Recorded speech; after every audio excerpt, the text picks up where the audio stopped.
पानी के बिल की समस्या कई कारणों से आ रही है।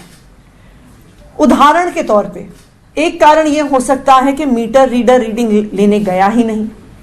गया तो क्योंकि मीटर रीडिंग मैन्युअली एंटर होती है तो गलत रीडिंग एंटर हो गई। अगर एक बिल्डिंग में 12 फ्लैट हैं तो कौन सा मीटर किस घर का है उसको रीड करने में गलती हो गई। और सबसे महत्वपूर्ण बात यह है कि कोविड के दौरान ऑलमोस्ट 1.5 साल तक मीटर रीडिंग लेने गए ही नहीं। जब मीटर रीडर रीडिंग लेने जाता नहीं है तो एक औसतन 25 किलोलीटर के आधार पर बिलिंग हो जाती है।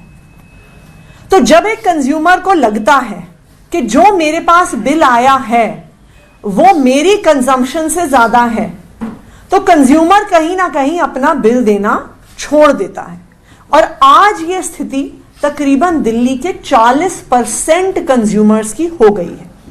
और इससे ना से दिल्ली के लोग परेशान हैं, इससे दिल्ली जल बोर्ड में भी रेवेन्यू कलेक्शन की एक बहुत गंभीर समस्या पैदा हो गई है। जब 40% लोग अपने बिल ही नहीं दे रहे तो दिल्ली जल बोर्ड के पास जल बोर्ड चलाने के लिए अपने अलग अलग कामों के लिए पैसा कहां से आएगा। तो दिल्ली के लोगों की बिल की समस्या का समाधान करने के लिए और दिल्ली जल बोर्ड में रेवेन्यू लाने के लिए ये हम एक वन टाइम सेटलमेंट स्कीम लेकर आ रहे हैं। जैसा सौरभ जी ने बताया कि जो किसी भी कंज्यूमर की हम एक ओके रीडिंग मानते हैं कि एक मीडियन तौर पे, एक औसतन तौर पे पिछले 1 साल, 2 साल, 3 साल में उन्होंने कितना पानी हर महीने में कंज्यूम किया है, उसके आधार पर बिल की वन टाइम रिकास्टिंग एक कंप्यूटराइज तरीके से हो जाएगी। कि दिल्ली जल बोर्ड के जो बकाया बिल हैं उसको लेके एक बड़ी समस्या दिल्ली के अंदर है।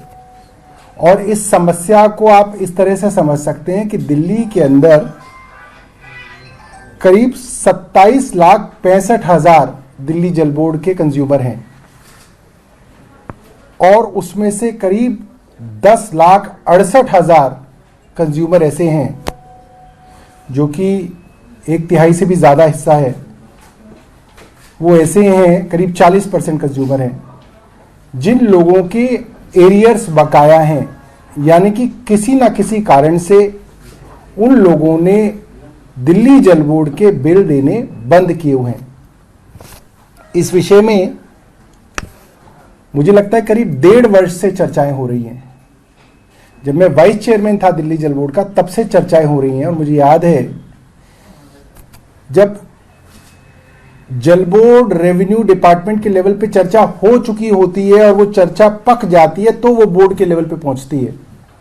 और पहली चर्चा जब बोर्ड के लेवल पे पहुंची थी वो थी 11 जनवरी 2023, यानी कि आज से करीब 1 साल पहले।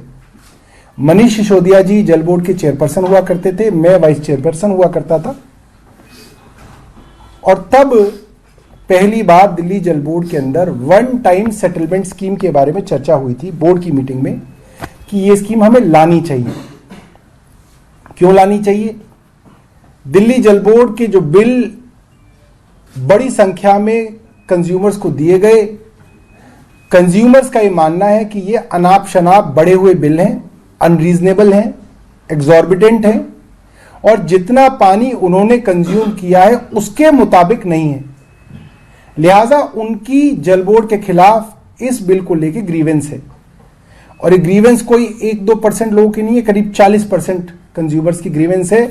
और ये अक्रॉस द स्पेक्ट्रम है। मैं आपको बताऊं, ऐसा नहीं है कि सिर्फ गरीब लोग हैं जिन्होंने पैसा देना बंद किया हुआ है। इसके अंदर ग्रेटर कैलाश वन और साउथ एक्स और न्यू फ्रेंड्स कॉलोनी के पॉश इलाके भी हैं और इसके अंदर संगम विहार के जे कॉलोनी के भी लोग हैं। ऐसे अक्रॉस द स्पेक्ट्रम है। और ये कहा गया कि जल बोर्ड जिस तरीके से ग्रीवेंस रिड्रेसल करता है वो तरीका आप लोगों को मालूम होगा कि आदमी अपना बिल लेके ZRO के दफ्तर में जाएगा, ZRO उस बिल के अंदर खामियों को ढूंढने के लिए उसके पुरानी कंजम्पशन ढूंढेगा, कौन सी कंजम्पशन थी जो सही थी, और जो सही कंजम्पशन थी उसके हिसाब से उसका नया बिल रिकास्ट करेगा, नया बिल बना के उसको देगा। और जो हमने औसत देखी उसमें हमने देखा कि जिस हिसाब से इन बिलों की ग्रीवेंस का निवारण किया गया है, इसके अंदर 100 वर्ष लग जाएंगे 10.5 लोगों की ग्रीवेंस निपटाते निपटाते। तो हमने कहा कि जो प्रोसेस जेडारो ज्यादातर करने की कोशिश करते हैं, उस प्रोसेस को हम ऑटोमेट कर दें और एक साइंटिफिक रैशनल तरीके से एक वन टाइम सेटलमेंट स्कीम बनाई गई। और फाइनली वो दिल्ली जल बोर्ड की 166वीं बोर्ड की मीटिंग में 13 जून 2023 को पास हो गई। और इस स्कीम के अंदर मोटे तौर पे आपकी अपनी जो खपत है पानी की, जो सही खपत है, जिसको जल बोर्ड मानता है कि ये एक जेन्युइन खपत थी इस कस्टमर की, उस खपत का इस्तेमाल करके उसका बिल दोबारा से जनरेट किया जाएगा, रिकास्ट किया जाएगा और उसको एक वन टाइम ऑफर दिया जाएगा। इसीलिए इसको वन टाइम सेटलमेंट स्कीम कहा जाता है।